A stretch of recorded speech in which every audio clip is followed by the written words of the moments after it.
बिस्मिल्लाहिर्रहमानिर्रहीम। अस्सलाम वालेकुम नाज़रीन। प्रोग्राम हकीकत क्या है में मैं हूं आपका मेज़बान एहसन हमीद राजा।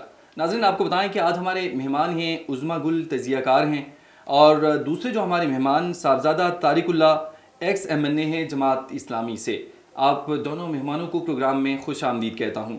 हम बात करेंगे पाकिस्तान में जो बदलती हुई सूरत हाल है, उसके साथ साथ इंटरनेशनल जिस तरह क्राइसिस बढ़ रहा है मशरिक़ वस्ता के अंदर, इस पर भी आज हम बात रखेंगे। सबसे पहले मैडम उज़्मा गुल, मैं आपकी जानिब आऊँगा।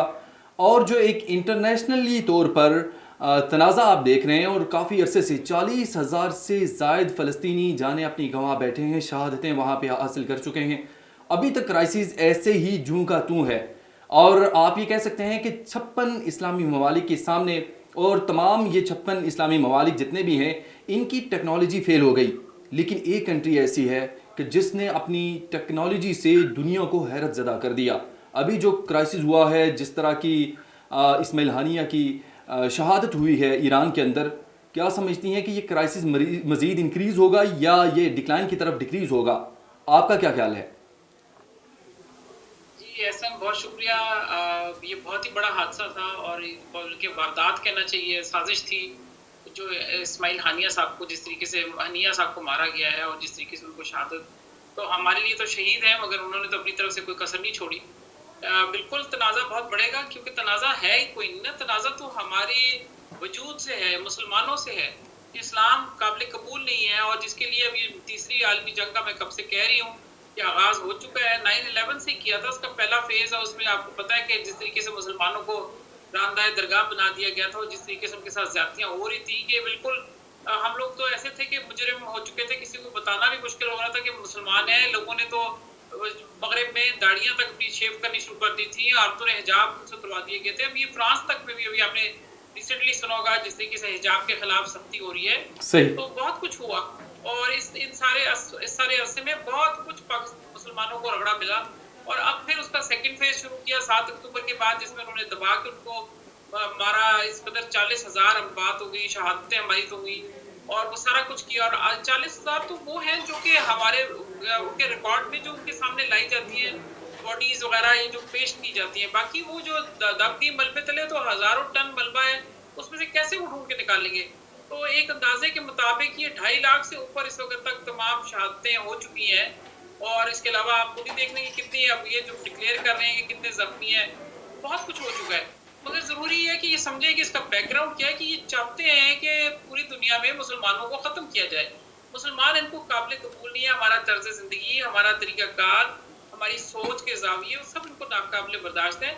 लिहाजा इसलिए मुसलमान खुश किस्म की ये तहरीक है, और या इसको कहें आलमी जंग का जो बेसिक मोटो है, और इसीलिए हमें ख़त्म करना चाह रहे हैं। और इसमें बिल्कुल रुकावट नहीं आएगी। ये तीसरी आलमी जंग अब शुरू हुआ है पूरे अपने ज़ोर शोर से, इनएविटेबल है, बिल्कुल रुकेगी नहीं, और बिल्कुल किसी तरीके से इसमें तातुल भी नहीं आएगा, सस्पेंशन भी नहीं होगी, कमी भी नहीं होगी। कि उसकी सबसे बड़ी निशानी ये है कि इस्माइल हानिया साहब जो कि मुज़ाकरात कर रहे थे, जो बातचीत में इन्वॉल्व थे, कतर भी इसमें शामिल था, उन्होंने उनको ख़त्म कर दिया, उनकी ज़बान बंद कर दी। तो इसका मतलब है इसराइल और जो उसके सारे जो, जिसको कहते हैं जो स्क्रिप्ट राइटर है, जिसमें सबसे बड़ा स्क्रिप्ट राइटर अमेरिका ही है, अमरीका। और उनके मगरबी उनके हवारी हैं, वो सब मिलके इनके इस बात पे फैसला कर चुके हैं कि अब मजीद मुज़ाकरात नहीं करने। अब फुल थ्रॉटल, पूरी ताकत से, अब पूरी कुव्वत से आगे मुसलमानों की नस्लकुशी करनी है। तो ये जंग में बिल्कुल तातुल भी नहीं आएगा, कमी भी नहीं आएगी, बल्कि हर रोज़ इसका दर्जा लेवल बढ़ता चला जाएगा। साहबजादा तारिकुल्लाह साहब, कहिएगा, एक तो आप एक्स MNA हैं जमात इस्लामी से, और जमात इस्लामी के जो अमीर हैं हाफिज़ नईमुर रहमान, वो भी गए हुए थे कतर दोहा में नमाज जनाजा में। एक तो ये जो सिचुएशन है किस तरफ जाती हुई देख रहे हैं, और दूसरा जो मुस्लिम उम्मा है, मुस्लिम उम्मा की जो खामोशी है, इसकी वजह से ये हर जगह जाके टारगेट करते हैं और ऐसे लोगों को मारा जा रहा है। जैसे आपने हिजबुल्लाह के भी एक नुमाइंदे को ऐसे ही मार दिया, फिर इस्माइल हानिया की शहादत हुई। तो ये दुनिया में जिस तरह का माहौल बन रहा है, कैसे इस्लामिक ममालिक जो हैं पूरी दुनिया में अपना लोहा मनवाने के लिए कोई बात कर सकते हैं, या ये जितनी भी कार्रवाइयाँ हैं वो डायरेक्ट किसी मुल्क की खुद मुख्तारी को वायलेट कर रही हैं? तो इसके लिए क्या रोल देना चाहिए आपके ख्याल में? बिस्मिल्लाहिर्रहमानिर्रहीम। आपका बहुत बहुत शुक्रिया कि इस इम्पोर्टेंट इशू पे आपने मुझे मौका दिया। बहरहाल इसी तरह हमारे बहन साहिबा ने तफसील से बात की लेकिन फलस्तीन का मसला तो आज का है और ये नए हफ्ते और महीने और न साल का है। ये तो तकरीबन 50, 60, 70 साल से मुसलसल ये मसला चला रहा है। सही।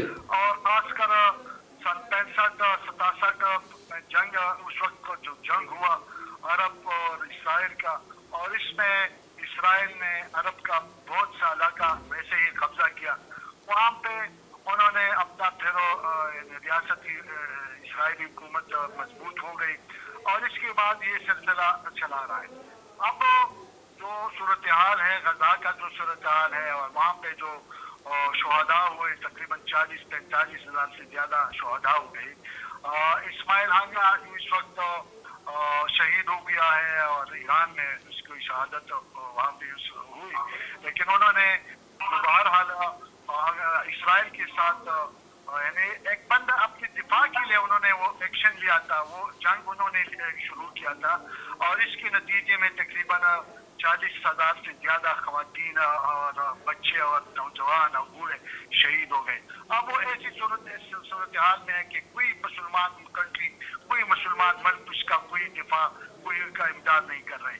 हम वही से एक जमात इस्लामी, एक तहरीक और एक पार्टी का पाकिस्तान में अल्हम्दुलिल्लाह उनकी हमारी तरफ से उनके साथ जो ताउन हो सकता था हमारी तरफ से हमने किया है और खिदमत फाउंडेशन की तरफ से भी किया है और इंशाल्लाह अगर मजीद भी करना पड़ा तो इंशाल्लाह हम ताउन भी करेंगे। इसके अलावा हमारा अमीर की जमात इस्माइल हानिया साहब के जनाजे में दुआ कतल तशरीफ ले गए थे। वहाँ पे बहुत से मुजामती जितने भी इस्लामी तहरीक है उनके साथ मुलाकातें भी हुई हैं और इंशाल्लाह ये तहरीक इस तरह जिस तरह कुरान का आयत है ये चिराग कौन से नहीं बुझाया जाएगा। हाँ, तो इंशाअल्लाह ताला जितना ये दबाएंगे इतना ही ये उभरेगा। तो हमारे बदकिस्मत है कि इस वक्त अरबों मुसलमान इस मुल्क में 56 से ज्यादा ममालिक जो अरब कंट्रीज है और इसी तरह दूसरे भी इस्लामी ममालिक है, बिल्कुल खामोशी है इसमें। और उन्होंने यानी अब मुझे अफसोस हो रहा है कि कल हमारे पाकिस्तान के वजारत खारिजा की तरफ से जो स्टेटमेंट आया था और इसमें इसराइल की एडवेंचरिज्म की मजम्मत की गई थी और 1-2 घंटे बाद उससे इसराइल का नाम यानी हटाया गया। फिर सिर्फ किसी मुल्क ने एडवेंचर जो किया है, यानी हम में इतना जुर्रत भी नहीं है कि हम इसराइल का नाम भी ले सकते। हम कौमी असम्बली और इसी तरह करारदादी भी हम मजम्मत भी करते हैं, लेकिन जुर्रत के साथ जिस तरह हमें करना चाहिए एक मुसलमान मुल्क के लिए, वही से एक मुसलमान एक पाकिस्तानी हम वो किरदार अदा नहीं कर सकते हैं जिस तरह हम अदा कर रहे हैं। सिर्फ ये करारदादों से नहीं हो सकता है, हमारा खुलकर इन मुसलमानों के साथ यानी बिल्कुल ताउन करना चाहिए, अलल ऐलान करना चाहिए। लेकिन अफसोस है कि हमारे जो हुकूमत वक्त और जो इक़्तिदार की पार्टी है वो बिल्कुल इसी तरह खामोश है। वो किसी तरह से एक मुसलमान वो उनका ताउन नहीं कर सकता है।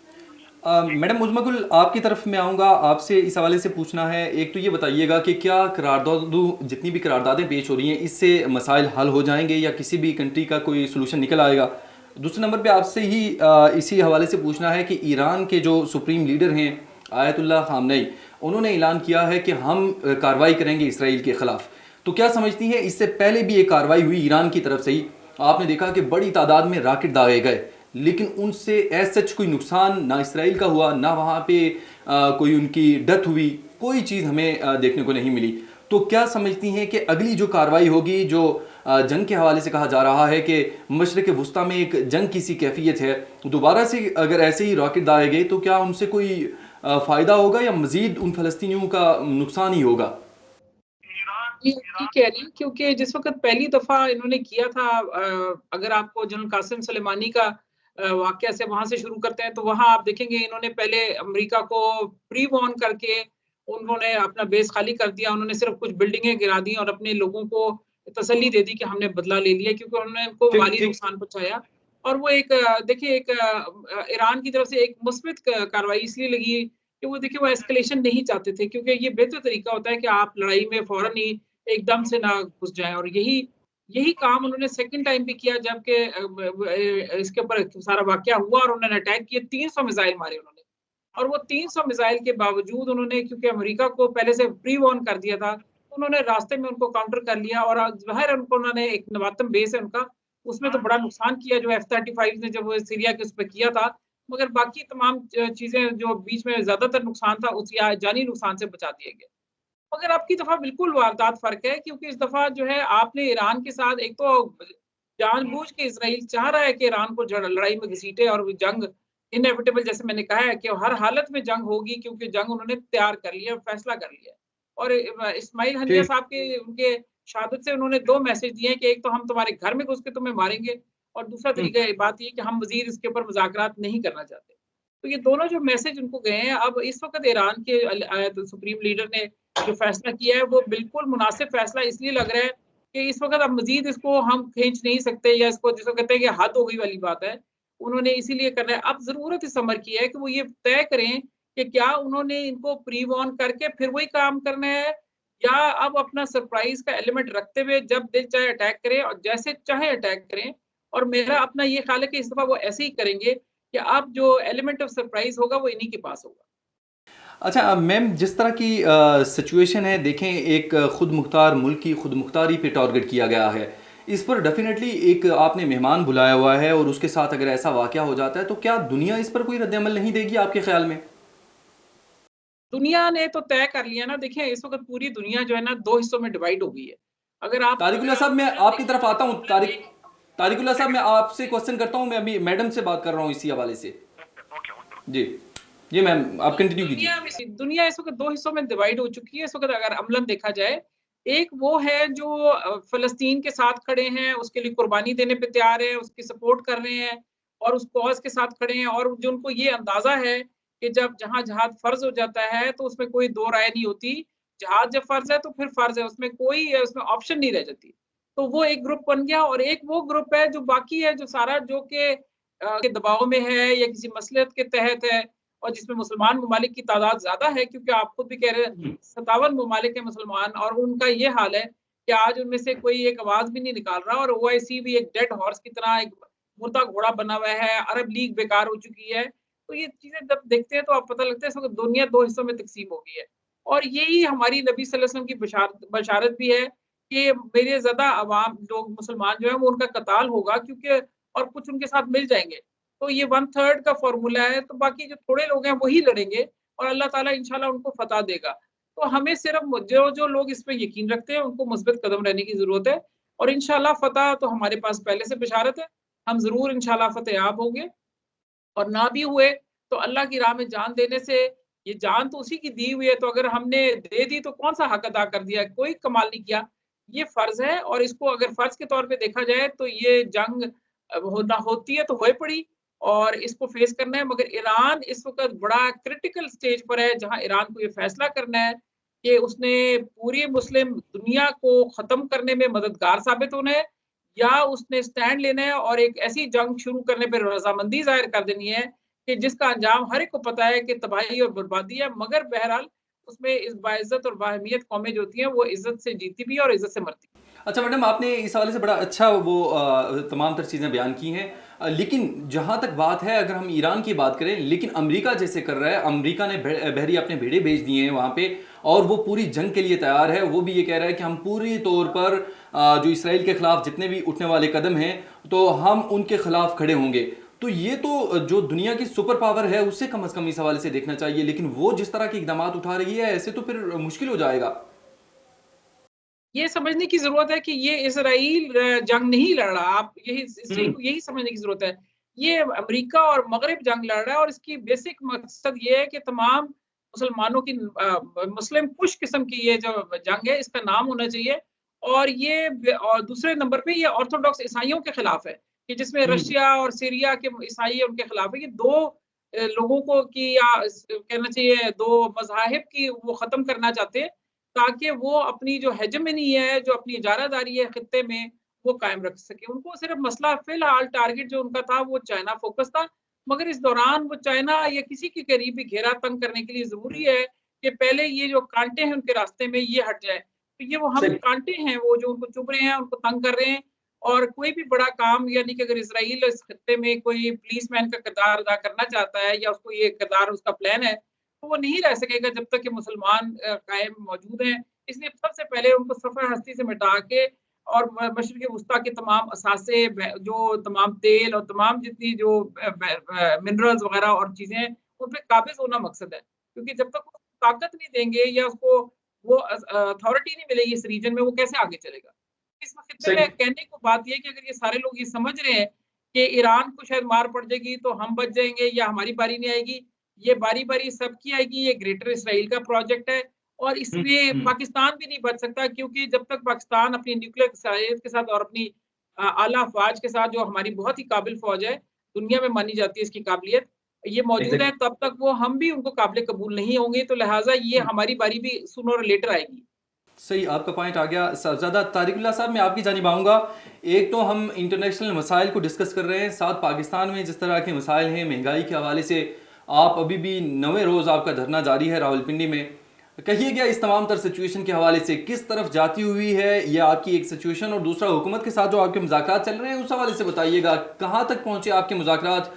क्या जो महंगाई है वो कम होने जा रही है, पेट्रोल की प्राइसेस कम होंगी, और साथ जो बिजली की प्राइसेस हैं उन पर आप कैसे देख रहे हैं कि क्या हुकूमत के साथ आपके मुज़ाकरात कामयाब होंगे? भाईजान, जो इश्यूज इस वक्त कौम के 25 करोड़ आवाम के सामने है, बिजली का मसला है, बिलों में बिल ज्यादा आने का मसला है, टैक्सेशन का मसला है, इसी तरह महंगाई का मसला है, चाहे खुर्दनोश का मसला है। तो जो धरना जमात इस्लामी के अमीर साहब ने बैंडी में मुनक्कद किया है, जी। ये न मेरा न उनका न किसी जमात से किसी और का कोई ज़ाती मसला नहीं, ये सारे अवाम का मसला है। और इस वक्त अवाम बिल्कुल पिस रही है, अवाम के साथ इंतहाई जुल्म हो रहा है, अवाम बिल्कुल बेबस हो चुका है, अवाम का कोई सुनने वाला कोई है नहीं। जितनी भी पार्टियां हैं वो सब के सब इक़्तिदार में हैं, और सब के सब पीपल पार्टी भी हुकूमत में है, मुस्लिम लीग भी हुकूमत में है, और इसी तरह मैं ये कहूँ कि पीटीआई भी खैबर पख्तूनख्वा में हुकूमत में है, और मरकज में भी उनका MNAs, और इसी तरह पंजाब में भी इनके MPs है, पंजाब में मुस्लिम लीग का है, सन में पीपल पार्टी का है। तो इस वक्त अपोजिशन का कोई पार्टी अपोजिशन में है नहीं। अगर अपोजिशन का रोल अदा करना है तो इस वक्त सिर्फ और सिर्फ जमात इस्लामी को अदा करना है। इसलिए हमने ये इशू पे एक सेंसिटिव मसला था, हसास मसला था, आवाम के मसाकिन की पेट का मसला था, उनके घर का मसला था, इसलिए हमने इस पे ये धरना शुरू किया है।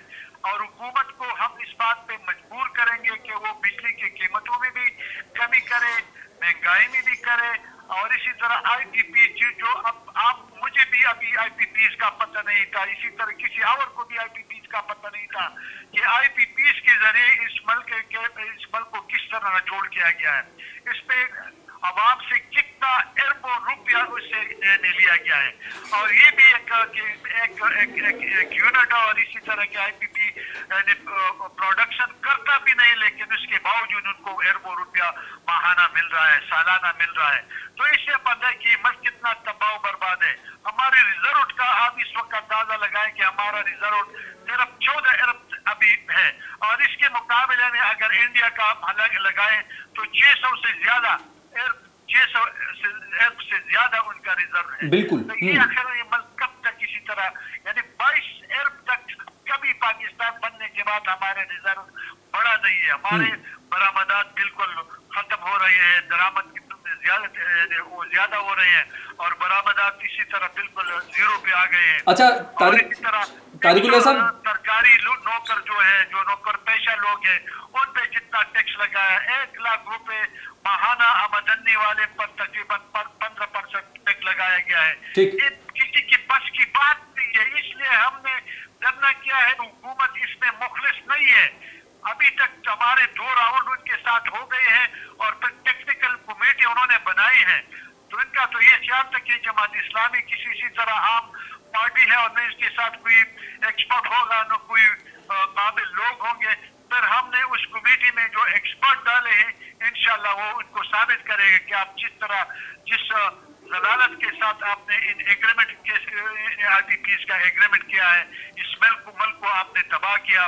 तो हमारा तो मुतालिबा है कि IPPs का जो एग्रीमेंट्स है, जो माहिदे हैं, उसको मंसूख किया जाए और इसी तरह दूसरे मामलात में भी।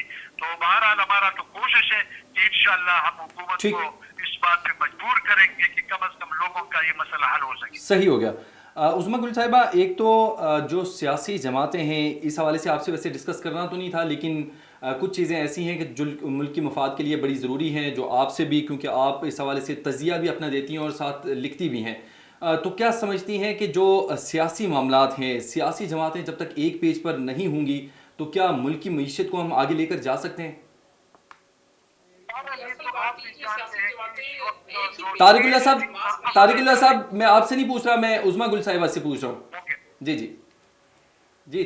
असल में बात ये कि सब सियासी जमातें एक ही पेज पे हैं, अगर आपको सिर्फ थोड़ा सा एक आध मासिवा एक आध जमात के, क्योंकि ये एक पेज पे इसलिए कि ये सब मफाद हासिल कर रही हैं। तो जब मफाद हासिल कर रही हैं तो ये नूरा कुश्ती खेलती रहती हैं। मैं जमात इस्लामी को नहीं कह रही, मगर वैसे बता रही हूँ कि नूरा कुश्ती खेलती रहती हैं। इनमें अगर आप देखें मासिवा मेरे ख्याल जमात इस्लामी के, बाकी सब के अगर आप IPPs के देख लें तो सबके किसी न किसी तरह से IPP कहीं ना कहीं कोई मुफादात जुड़े हुए हैं। से हाथ रंगे हुए। तो इसलिए ये सब कभी भी एक पेज पर तो हैं, मगर अवाम के लिए एक पेज पर नहीं है। तो अभी जमात इस्लामी की इस कॉज़ को तो हम भी सपोर्ट कर रहे हैं, सब कर रहे हैं, क्योंकि ये वाक़ई कौम का कॉज़ है और इस वक़्त हम एक बिल्कुल जायज़ हक बजानिब बात पे वो कह रहे हैं और मैं तो फुली सपोर्ट करती हूँ, क्योंकि मैं ज़ाती तौर पे भी जो तकलीफ़ में हूँ, मुझे मैं ज़ाहिर है घर के बिजली के बिल देने होते हैं, लोगों के इर्द-गिर्द सुनते हैं, अपने गाँव में लोगों से मतलब एक शख़्स ने, तो गरीब आदमी है जिसकी 25,000 तनख्वाह है, वो 40,000 उसका बिजली का बिल आ रहा है, वो कैसे करे? लोग अपने जानवर बेच रहे हैं, ज्वेलरी बेच रहे हैं, ज़ेवर बेच रहे हैं, तो वो कहाँ से लाएँगे और आखिर कब तक लाएँगे? ये भी देखिए कि एक हर चीज़ की एक हद होती है, तो हम ये जो IPPs है, ये पाकिस्तान का भट्टा गोल करने के लिए, हमारी मईशत का, हमारे फ्यूचर का, IMF के बाद सबसे बड़ा हमारा जो जिसको कहते हैं कि हमारी पीठ में छुरा घोंपा हुआ है। तो इसका तो बिल्कुल जमात इस्लामी का कॉज़ और हक बजानिब है और मैं इनके सपोर्ट करती हूँ और मेरा ख़्याल है पूरी पाकिस्तानी कौम, चाहे वो किसी भी पार्टी से हो, वो सब इनको सपोर्ट करेंगे। मास में वो लोग जो इससे IPPs के और महँगी बिजली से फ़ायदे उठा रहे हैं।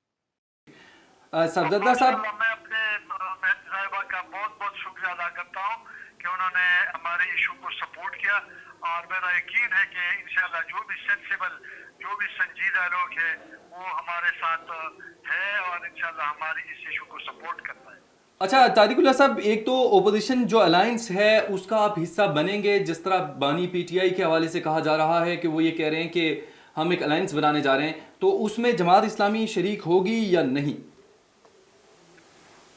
क्योंकि साबिका तजर्बा की वजह से हमें इत्तेहादों से हम पेड़अप हो चुके हैं, ठीक, और ये लोग अपने अपने मकासद हासिल करने के लिए इसी तरह इत्तेहादें तो कर सकते हैं, लेकिन जब मौका आता है तो फिर ये इत्तेहादें बिल्कुल हमारे कंधों पे वो चढ़ के अपने मुकाम तक पहुंच जाते हैं, लेकिन फिर वो इत्तेहादें नाकाम हो जाते हैं। तो बहरहाल हम अपने निशान पे और अपने सिंबल पे इसी तरह हम ताउन करेंगे। अगर कोई आके हमारे साथ ताउन करता है, कल PTI वाले हमारे जलसे में, हमारे धरने में आके वहाँ पे तकरीर की है, हमको सपोर्ट किया है।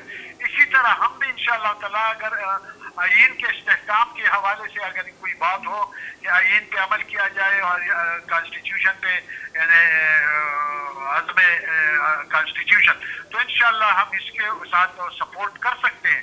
लेकिन इसी तरह बाकायदा एक अलायंस और एक झंडे तले हम उनके साथ इसी तरह नहीं जा सकते, क्योंकि जो जितने भी पार्टी इस वक्त है वो सब के सब तकरीबन ज्यादातर IPPs में उनका भी 25% से ज्यादा उनका भी इन्वॉल्वमेंट है। अच्छा तारिकुल्लाह साहब, 9 रोज़ से ये धरना जारी है, अभी तक क्या पेशरफ्त हुई है और जो हुकूमती मुज़ाकरात चल रहे हैं उसमें कोई चीज़ ऐसी है जो मानी गई है हुकूमत की तरफ से? हमारा ये ख्याल था कि धरना अगर हम शुरू करें थे तो बड़ा रिस्क हमने लिया है, ठीक, लेकिन अल्लाह ताला के फजल करम से पहला दिन से दूसरा दिन ज्यादा होता और दूसरे साल हमारा मेरी जमात अपना एक पूरा हिदायत इंशाल्लाह देंगे और इसके मुताबिक हम इंशाल्लाह अमल करेंगे। लेकिन मुझे यकीन है कि इंशाल्लाह ताला लोग हमारा साथ देंगे। जिस तरह हमारे आपके जो साहिबा की उन्होंने जो बात कही, जी मैं खुद यानी बयान में अपने इलाके में ये इस हुकूमत की नाअहली एक वाक़या मैं आपको बता देता हूँ। हमारे इलाके में एक हाइड्रो पावर का एक प्रोजेक्ट यानी इसकी फिजिबिलिटी भी हो चुकी है। 175 मेगावाट इसका प्रोडक्शन होगा। ठीक चाइना और स्पायर है पाकिस्तान का एक कंपनी, उन्होंने उसका लिया है। अब उसको इजाजत नहीं देते कि वो उसको बना ले। क्यों नहीं देते? जिसका मालिक था, जिसका एक वोकल पर्सन था, वो मुझे कह रहा था कि हमने उनसे श्योरिटी बॉन्ड मांगा था कि आप हमें ये यकीन दहानी कराए कि ये बिजली हम बना देते हैं तो पावर डिवीजन हमसे कितने रेट पे ये लेगा। यानी अभी तक वो इसका इजाजत नहीं देता है। और जितने भी प्राइवेट पार्टनरशिप पे चलाना चाहते थे उसको ड्रॉप किया, उसको खत्म किया। वो सिर्फ आईपीपीज को सपोर्ट करते हैं। प्राइवेट किसी तरह पार्टनरशिप पे जो लोग बनाते हैं उनको इजाजत भी नहीं देते। हमारे इलाका शर्माई एक पावर प्लांट पावर स्टेशन था, हाइड्रो पावर था, और अच्छा। वो अभी तक का फिजिबिलिटी भी हो चुका है, सब कुछ हो चुका है। लेकिन ये नाअहल वाबड़ा जो है, कल वज़ीर आज़म की स्टेटमेंट में भी आपने साबित किया है कि जब तक एफपीआर और पावर डिवीजन और वाबड़ा का इस्लाह हमने नहीं किया तो ये पाकिस्तान का नाम किश्ती डूब जाएगी। यानी ये लोग खुद एडमिट करते हैं कि ये इतने खराब डिपार्टमेंट है, उनका इस्लाह वो नहीं कर सकता है। तो बहरहाल इंशाअल्लाह ताला लोग हमारा साथ देगा और इंशाअल्लाह कामयाबी ये धरना कामयाबी तक पहुंच जाएगा इंशाअल्लाह। आपका पॉइंट आ गया। उज़्मा गुल साहिबा, आपसे आखिरी क्वेश्चन मैं पूछूंगा। एक तो इस हवाले से बताइएगा कि कैसे मुल्क को एक इस भंवर से निकाला जा सकता है, क्योंकि जिस तरह की कंडीशन है वो ऐसी है कि हर जमात यही कह रही है कि हमने धरना देना है। वो इससे पहले आप देख सकते हैं कि बानी पीटीआई के हवाले से और जिस तरह मौलाना फजलुर रहमान के हवाले से चल रहा था, वो भी सड़कों पर आना चाह रहे थे। क्या धरने इन तमाम तर चीज़ों का हल है? और आपकी तरफ से क्या कोई इंस्ट्रक्शंस हैं ऐसी जो स्पेशली तौर पर हमारे इस प्रोग्राम के तहत हुकूमत को देना चाहें कि जो इस मुल्क को इस मईशत के हवाले से जो मुश्किलात हैं इससे निकाल सके? देखिए, मैं पहली तो बात है कि धरने अगर ना करें तो फिर क्या करें? एक जो सिस्टम है उसके अंदर तो आप चीखते रहें, चिल्लाते रहें। वैसे मैं कॉलम लिखती हूँ, मैं लिख रहे हैं, हम अपने बात बयान करते रहें, लोग भरे हुए हैं कॉलम, लोगों के बयानात आ रहे हैं, लोग चीख रहे हैं, चिल्ला रहे हैं, कौन सुन रहा है? कोई भी नहीं सही। सुन रहा। तो बहरहाल अब कौम को आपने ऑप्शन ही कोई नहीं छोड़ी। तो वो एक बात ये कि जब किसी को आप दीवार के साथ लगा देते हैं, तो वो पलट के क्या कर सकता है? तो एक धरना जो है एक आउटलेट का ज़रिया ज़रूर है और एक अपना पॉइंट ऑफ व्यू आगे देने का बहुत ज़रूरी ज़रिया है। और ये इतना लंबा धरना नहीं होना चाहिए। मेरे साथ ये ख़्याल है कि मामलात उससे पहले हुकूमत को तय कर लेने चाहिए। क्योंकि इतने लंबे धरने जो आखिर में बड़े मुश्किल और थका देने वाले होते हैं। मगर ये हमारी हुकूमत जो है उसको हमारी माँ की तरह बिहेव करने की ज़रूरत है, ना कि सौतेली माँ की तरह कि वो ज़ुल्म करना चाहे। तो धरने में जो लोग बैठे हैं उनका भी एहसास करना चाहिए और उनके अगर मुतालबात जायज़ हैं, जो कि इन दिस केस वाक़ई जायज़ हैं, तो वो उनको मान लें या उनको तस्लीम कर लें या उनका कोई सद्दे-बाब करे। वो बजाय ये कि चैलेंज करके देखना कि जी हाँ जी, कितनी देर तुम बैठ लोगे, हम तुम्हें देख लेंगे। तो ये एक बिल्कुल नाजायज़ और गलत तरीका है। उनका एहसास करना चाहिए वो हमारे पाकिस्तानी हैं, वो हमारे लोग हैं और वो एक जायज़ मकसद के लिए जमा है। दूसरी बात ये है कि हुकूमत को क्या कहें कि जिसमें आधे लोग आईपीपीज़ के मालिक हैं या उसके अंदर शेयर होल्डर्स हैं। तो बेसिकली मैं तो ये समझूँगी, अगर मेरे से पूछा जाए, क्योंकि मैं आमतौर पे इन मामलात में नहीं लिखती और ना बोलती हूँ, मगर मैं समझती हूँ, ज़ाहिर है मैं उसकी चूँकि मुतासिर हूँ, तो मुझे ज़ाहिर है पता है चीज़ों का और मैं पढ़ती भी उसके हवाले से हूँ। तो आईपीपीज़ का तो सबसे पहला काम है कि ऑडिट किया जाए इनका डिटेल्ड, और ठीक। पहले दिन से ऑडिट किया जाए और खींचातानी की जाए, क्योंकि ये मनी लॉन्ड्रिंग कर रहे हैं। ये नाजायज़ तरीके से मुल्क से बाहर पैसा लेके जाते हैं। ये प्रॉफिट्स बना के ये शेल कंपनियाँ हैं जो इन्होंने हमारे ही अपने लोगों ने खरीद ली हैं। नाम ठीक। एक चाइनीज़ कंपनी का है, एक अमेरिकन कंपनी का है, किसी स्वीडिश कंपनी का है, इस तरह के नाम लगा लिए हैं और असल एग्जैक्ट। में है हमारे लोगों की। और ये उसके ज़रिए ब्लैक मनी बाहर ले जाते हैं, उनको प्रॉफिट्स दिखाते हैं और यहाँ से भी ले जाते हैं। हुकूमत से भी लूट-खसूट कर लेते हैं और ये पैसा बाहर जा रहा है। और ये फिर पैसा बाहर जाके वहाँ क्या करता है? इसमें बहुत सारा पैसा वहाँ पार्क हो जाता है उनके बैंकों में और बहुत सारा पैसा दोबारा फॉरेन इन्वेस्टमेंट के नाम पे हमारे मुल्क में वापस आके हमारी इंडस्ट्रीज़ खरीदता है कौड़ियों के मोल। तो ये एक ऐसा विशियस साइकिल है जिससे निकलने के लिए ज़रूरी है कि सबसे पहले एक न्यूट्रल किस्म का ऑडिट होना चाहिए, इनका डिटेल्ड किस्म का, और पहले दिन से होना चाहिए कि इन्होंने हमसे कितनी पेमेंट ली है, ये मुआहदा हुए कैसे हैं? अगर एक सा कानून है जिसके तहत अगर आप बदनीयती से किया हुआ मुआहदा या सरकारी फायदा ओहदे का नाजायज फायदा उठाते हुए कोई ऐसे मुआहदे किए और उसमें दोनों पार्टीज इन्वॉल्व है तो उन दोनों को रगड़ दिया जाना चाहिए, वो मुआहदा खत्म होना चाहिए। तो ये मुआहदे उसी वक्त नल एंड वॉइड हो सकते हैं जब इनका ऑडिट होगा। हम तो उनके कहते हैं जज्बात मजरूह हो जाएंगे तो हम इसलिए ऑडिट नहीं कर सकते और इतने अरसे से ऑडिट नहीं किया हुआ। ये कौन सा तमाशा चल रहा है इस मुल्क में? ये पाकिस्तान को हमने बिल्कुल गिरवी रख दिया और किस मकसद के लिए गिरवी रखा है, ये भी देखने की जरूरत है कि हम ये सब कुछ क्यों कर रहे हैं। ये चंद लोगों को हम बेनिफिट देके आखिर में मकसद क्या हासिल करना चाहते हैं लॉन्ग टर्म। और मैं वो बताना चाहती हूँ कि वो हमारी जौहरी सलाहियत पे कॉम्प्रोमाइज है, क्योंकि हमारे हुक्मरान जो भी रहे हैं और जो आ रहे हैं, जो आगे भी नजर आएंगे कि अल्लाह रहम करे हम मुल्क के ऊपर, उनको पाकिस्तानियों से कोई हमदर्दी नहीं है, पाकिस्तान के फ्यूचर से कोई हमदर्दी नहीं है। वो पहले उन्हीं के प्लांटेड लोग हैं जो कि यहाँ आते हैं, हम पे हुक्मरानी करते हैं और फिर बाहर चले जाते हैं और या बड़े अच्छी तरह उनको लुक आफ्टर किया जाता है। उनके लिए अपने आप देखें कि कांग्रेस में हो, जहाँ मर्ज़ी जाएँ आप, चाहे पीटीआई देख लें, चाहे पीएमएल देख लें, जो कम ले लें। ये सारों के लिए आप लोगों के सपोर्टर्स बाहर बैठे हुए हैं। मैडम, आपके ख्याल में अभी कौन सी ऐसी जमात है जो मुल्क में बेहतरी ला सकती है? वैसे जितनी भी जमातें हैं बड़ी। देखिए, मेरा इसके ऊपर पूरी एक पूरी सोच है, मैं उसके ऊपर अलग कभी बात करूँगी, मगर मैं ये समझती हूँ कि कोई भी ला सकता है बेहतरी जो पाकिस्तान के साथ कमिटेड हो, जिसकी पाकिस्तान के साथ वाबस्ती और लगाव हो, जो कि वाक़ई पाकिस्तान की आइडियोलॉजीज़ की नज़रियात को समझता हो और वो मोहब्बत रखता हो अपने वतन से कि मैंने इसके लिए कुछ करना है। बिल्कुल ऐसे ही जैसे एक माँ और बाप होते हैं, वो अपने बच्चों के लिए हर किसी भी कुर्बानी देने पे तैयार होते हैं। जिस तरह अभी आप इस्माइल हानिया साहब की देख लें कि उन्होंने अपने बच्चे पूरी 70 उनके फैमिली मेंबर शहीद करवाए। उन्होंने कहा कि और जब मैंने उनसे फातिहा कही, मैं उनसे मिली कतर में, अभी मुझे मई 2024 में उनसे मुलाकात का इत्तेफाक हुआ। मैं उनसे मुलाकात की और फातिहा कही तो उन्होंने मुझे कहा कि मेरे बच्चों का खून बाकी फ़लस्तीनियों से ज़्यादा महँगा नहीं था। तो जो ये रवैया होता है ना, जो एक बाप का रवैया, एक माँ का रवैया, वो हमारी स्टेट को चाहिए और हमारे लोगों को, हुक्मरानों को, कि वो ये सोचे कि आप अपने बच्चों के लिए जायदादें ना बनाएँ, आप पाकिस्तान बनाएँ, क्योंकि ये भी हम भी आपके बच्चे हैं।